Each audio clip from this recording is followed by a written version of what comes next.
সুপ্রিয় শিক্ষার্থী, সম্মানিত অভিভাবক এবং শিক্ষকগণ, সকল আমার সালাম গ্রহণ করবেন। আসসালামু আলাইকুম রহমতুল্লাহি ওবরাকাতু। আশা করি সকলেই ভালো আছেন। আপনারা হয়তো বা ইতিমধ্যে জেনেছেন যে নতুন কারিকুলাম স্থগিত করা হয়েছে এনসিটিভি থেকে, এরকম একটা আপডেট তো আপনারা হয়তো বা দেখেছেন, বা যমুনা টিভির একটা ফটোতে আপনারা দেখেছেন যে এরকম একটা ঘোষণা আসছে।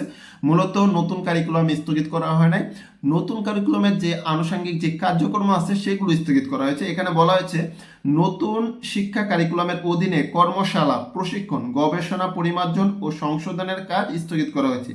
শিক্ষা কারিকুলাম স্থগিত করা হয়েছে বলে অনেকের কাছে ভুল খবর যাচ্ছে। শিক্ষা কারিকুলাম স্থগিত করার ক্ষমতা এনসিটিভির নেই, এটা শিক্ষা মন্ত্রণালয়ের কাজ।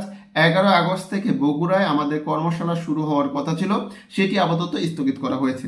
তিনি আরো বলেন, দেখেন এখানে বলা হয়েছে, অপর একাধিক সূত্র বলেছে শিক্ষা সচিবের নেতৃত্বাধীন জাতীয় শিক্ষাক্রম সমন্বয় কমিটির সুপারিশ বা সিদ্ধান্ত ছাড়া যেহেতু অফিসিয়ালি কারিকুলাম বা সিলেবাস স্থগিত বা আংশিক বাতিল বা স্থগিত করা যায় না, তাই প্রাথমিক পদক্ষেপ হিসেবে নতুন কারিকুলামের সব কাজ স্থগিত করা হয়েছে।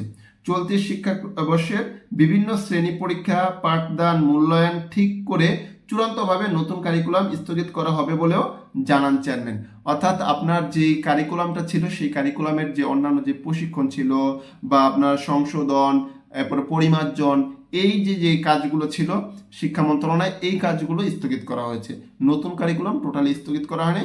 তবে সকলে যেহেতু চাচ্ছে যে এই কারিকুলামটা বাতিল হোক, হয়তো বা এই কারিকুলামটা বাতিল হবে বা এই কারিকুলামটা সংস্কার করবে বা অন্যান্য যে পদ্ধতিগুলো আছে সেই পদ্ধতিগুলোর পরিবর্তন আনবে, এরকমটাই আশা করা যায়। তো এই ছিল আপডেট।